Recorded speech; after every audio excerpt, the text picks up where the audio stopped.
U.S. natural gas futures up on record LNG export demand and low storage. The U.S. natural gas market is experiencing a bullish run with futures pricing climbing in unprecedented liquefaction natural gas. That's Michael.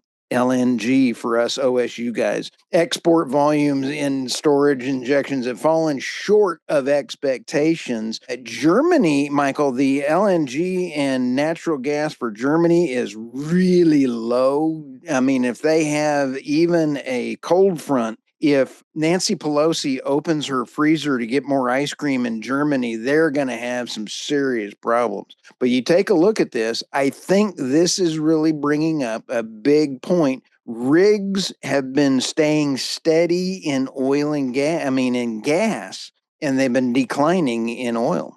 So this has been a trend you and I have been talking about. Yeah, I think part of it is just is the winter season. We see this happen every winter. Natural gas prices spike. I think they've spiked far and beyond, I think, what people have expected.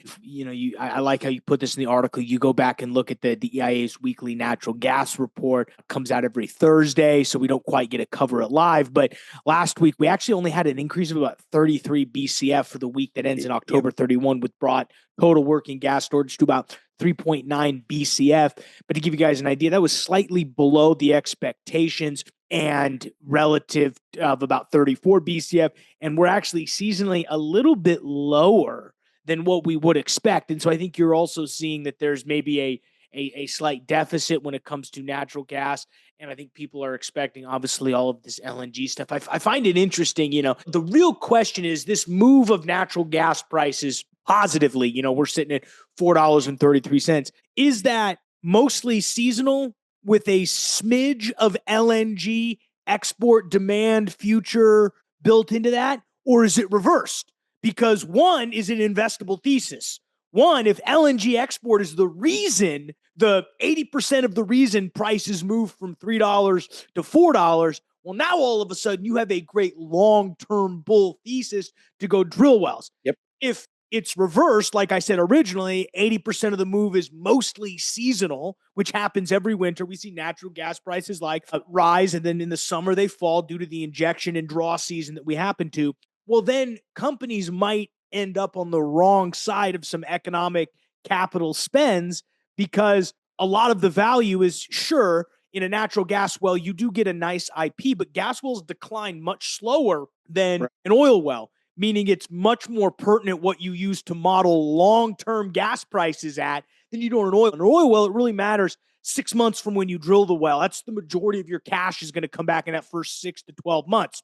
Well, I think understanding, I don't know what the correct answer is. And I don't think anybody knows. I think people can make theories and I think people can guess, but it's critical to know what side of the thesis you're on. And that's really going to play, I think, where capital begins to get deployed.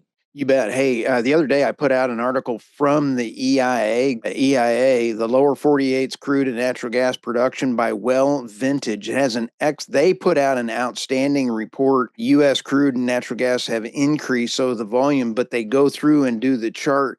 What's the natural gas decline rate of horizontal versus vertical? And so you take a look at the natural decline curves are different if they're just a gas well vertical or if they're a horizontal basin. So anyway, that was pretty cool right there. Just as a side note, that's also on energynewsbeat.co.